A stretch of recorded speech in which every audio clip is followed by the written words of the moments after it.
आजच्या आंदोलनाचं स्वरूप हे भारत देशापासून सुरू झालं. राहुल गांधी यांच्या माध्यमातून सुरू झालेले आंदोलन मला वाटते गेल्या कित्येक दिवसापासून मी व्यक्त करत होतो.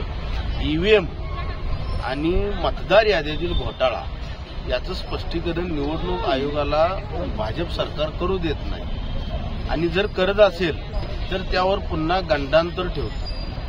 मला वाटतं माझ्या अंदाजे महाराष्ट्र राज्यामध्ये ते भारत देशामध्ये सर्वच जनतेला समजलेलं आहे की ईव्हीएम घोटाळा आहेच, पण सिद्ध करावयास गेल्यानंतर सिद्धता प्राप्त होत नसल्याने त्यांचा एक जोर वाढलेला आहे बीजेपीचा.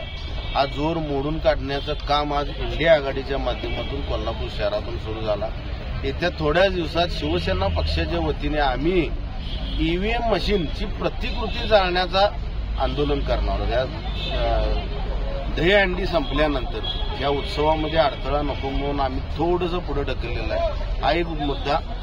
दुसरा आणखीन एक मुद्दा, कोल्हापूर शहरामध्ये ज्या पद्धतीनं राजकीय घडामोडी सुरू आहेत, गद्दार सेनेचे आमदार राजेश क्षीरसागर काहीतरी म्हणाले की ठाकरे गटामध्ये कोण शिल्लक आहे का नाही, तर त्यांना मी आपल्या न्यूज चॅनलच्या माध्यमातून सांगू इच्छितो, ठाकरेंचा एक पैलवान त्यांना ऐकण्यात आलाय कित्येक वर्ष झाले.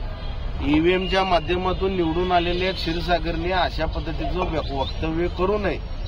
जर त्यांना सामोरे जायचं असेल तर आमच्या प्रश्नांची उत्तरं देण्यासाठी बिंदू चौकामध्ये किंवा शाहू जन्मस्थळाच्या समाधीजवळ यावं आणि पब्लिकमध्ये बोलावं. एक 10 मिनिटं त्यांना वेळ द्या, 10 मिनिटं मला वेळ द्या. माझ्या प्रश्नांची उत्तरे ते देत, त्यांच्या प्रश्नांची उत्तरं मी देतो. आता हा विषय मी संलग्न मांडला. ईव्हीएमशी संघटितच हा विषय आहे. ईव्हीएमच्या माध्यमातून निवडून आलेले कोल्हापूर जिल्ह्यातील अगदी चंद्रदीप नरके कशा पद्धतीनं गाडीवर चढले आणि राहुल पाटील निवडून आलेले चला चला चला चला, मला कलेक्टरांच्याकडून मला लगेचच पोच पावती घ्यायची आहे की मी निवडून आलो. हा त्यांचा अट्टा सगळ्या कोल्हापूर जिल्ह्यातील जनतेनं बघितलेला आहे. अहो, तुम्ही निवडून आल्यानंतर 2 दिवसांनी घ्या किंवा 2 वर्षांनी सर्टिफिकेट घ्या. सर्टिफिकेट तुमचंच आहे ना, मग गडबड कशाला त्या दिवशी केली गाडीवर चढून ती. म्हणजे यातून निष्पन्न झालेला आहे की यांचा घोळ हा सिद्ध प्राप्त झालेला आहे. यांच्यावर काँग्रेसच्या माध्यमातून, शिवसेनेच्या माध्यमातून व इंडिया आघाडीच्या माध्यमातून जे आरोप ठेवलेले आहेत त्या आरोपामध्ये सत्यता आहे.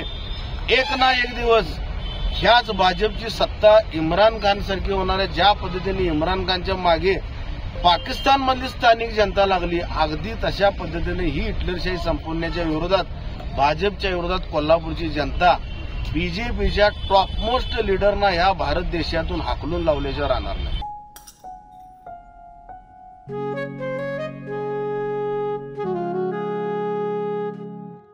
बाबा, आज येताना बासुंदी घेऊन या ना.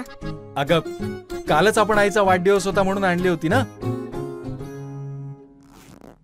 ऐकलं, गोकुळची बासुंदी पुन्हा खावीशी वाटतेय. खरं सांगू, मलाही खावीशी वाटतेय. पुन्हा पुन्हा खावीशी वाटणारी गोकुळ बासुंदी.